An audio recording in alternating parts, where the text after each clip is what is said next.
Hi everyone, diabetes सूत्राज में आपका स्वागत है। मैं हूं डॉक्टर सुरिंदर शर्मा और आज हम बात करेंगे डायबिटीज की दवाओं में एक और महत्वपूर्ण ग्रुप के बारे में जिसका नाम है डाइपेप्टिडिल पेप्टिडेज 4 एंजाइम इनहिबिटर्स, जिसको शॉर्ट में DPP4 इनहिबिटर्स भी कहते हैं। इनमें ग्लिप्टिन ग्रुप की दवाएं आती हैं। आज हम जानेंगे कि ग्लिप्टिन्स क्या हैं, कैसे काम करती हैं, क्या है इनके फायदे, साइड इफेक्ट्स को कम करने के तरीके और इनको लेते समय किन बातों का ध्यान रखना चाहिए। इस ग्रुप की प्रमुख दवाओं में sitagliptin, saxagliptin, linagliptin, vildagliptin, teneligliptin और अलोग्लिप्टिन शामिल हैं। तो चलो शुरू करते हैं आज की डिस्कशन। सबसे पहले जानते हैं DPP4 इनहिबिटर्स यानी कि ग्लिप्टिन्स क्या हैं और यह कैसे काम करती हैं। ग्लिप्टिन्स डायबिटीज की रिलेटिवली नई दवाओं में से एक है जो डायबिटीज के इलाज में इस्तेमाल होने वाली महत्वपूर्ण दवाओं में से एक बन गई हैं। यह दवाएं ओरल टैबलेट्स के रूप में आती हैं। ग्लिप्टिन्स डाइपेप्टिडिल पेप्टिडेज 4 एंजाइम यानी कि DPP4 एंजाइम को ब्लॉक करती हैं। DPP4 एंजाइम हमारे शरीर में इंसुलिन की मात्रा बढ़ाने वाले इंक्रीटिन हार्मोन्स GIP और GLP को इनएक्टिवेट करते हैं।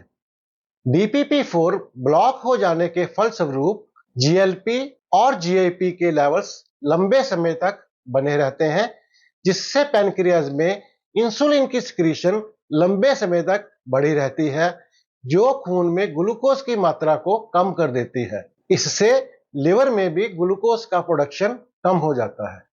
इन सब कारणों से ग्लिप्टिन्स ब्लड शुगर लेवल को कंट्रोल करने में बहुत मदद करती है। अब जानते हैं ग्लिप्टिन्स के खास फायदे। इन दवाओं की सबसे खास बात यह है कि इनसे हाइपोग्लाइसीमिया यानी कि लो ब्लड शुगर का जोखिम बहुत ही कम होता है, क्योंकि यह तभी काम करती हैं अगर ब्लड शुगर लेवल बढ़े हुए हों। तो अगर ब्लड ग्लूकोज के लेवल्स नॉर्मल हो जाते हैं तो ये ऑटोमेटिकली काम करना बंद कर देती हैं।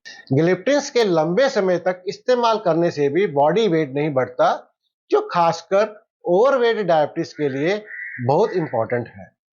ग्लिप्टिन्स का सेफ्टी प्रोफाइल ओवरऑल बहुत अच्छा होने के कारण ये हर तरह की आयु और हेल्थ कंडीशन वाले मरीजों को दी जा सकती है।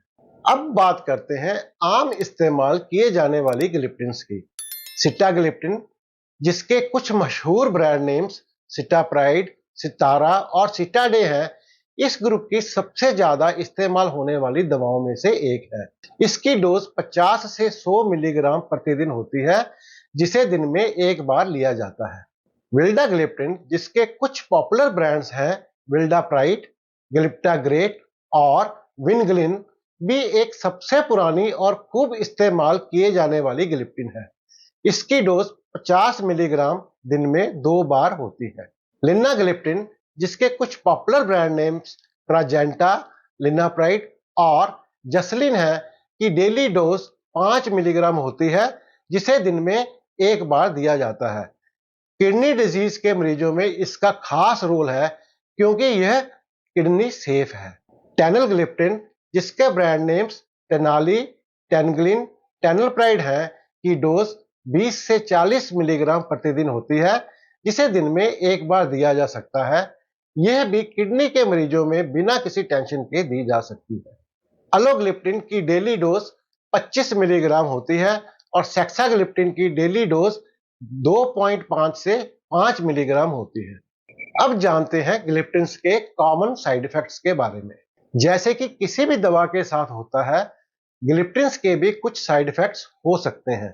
इसके कॉमन साइड इफेक्ट्स में शामिल है खांसी, नाक का बंद होना यानी कि नेजल स्टफीनेस, कॉमन कोल्ड, थकान और सिर दर्द जैसे लक्षण। कुछ मरीजों में जोड़ों का दर्द, कॉन्स्टिपेशन या एलर्जिक रिएक्शंस भी हो सकते हैं। पैनक्रियाटाइटिस यानी कि पैनक्रियाज की सूजन का रिस्क एक सीरियस परंतु काफी कम पाए जाने वाले साइड इफेक्ट्स में से एक है।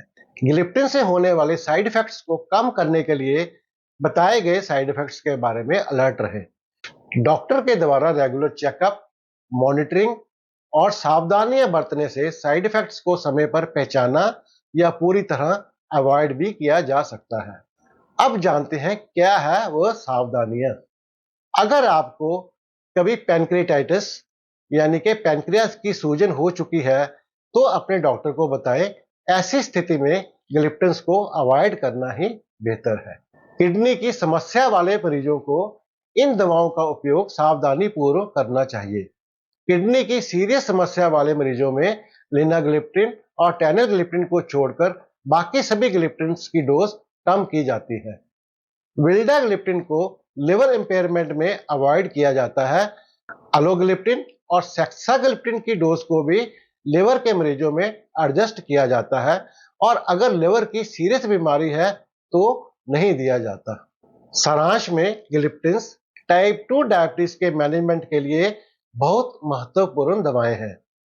यह दवाएं इंक्रीटिन हार्मोन्स को लंबे समय तक एक्टिव रखकर ब्लड शुगर को नियंत्रण करने में मदद करती हैं और इनसे हाइपोग्लाइसीमिया यानी कि लो ब्लड शुगर का जोखिम काफी कम होता है। आज के लिए बस इतना ही। देखने के लिए धन्यवाद। अगर आज के विषय के बारे में कोई डाउट है या सुझाव है तो कमेंट्स में लिखें। यदि आपको यह वीडियो उपयोगी लगा तो कृपया इसे लाइक करें, शेयर करें और चैनल को सब्सक्राइब करें। तो जल्दी ही मिलते हैं एक और वीडियो के साथ। तब तक खुश रहें, स्वस्थ रहें।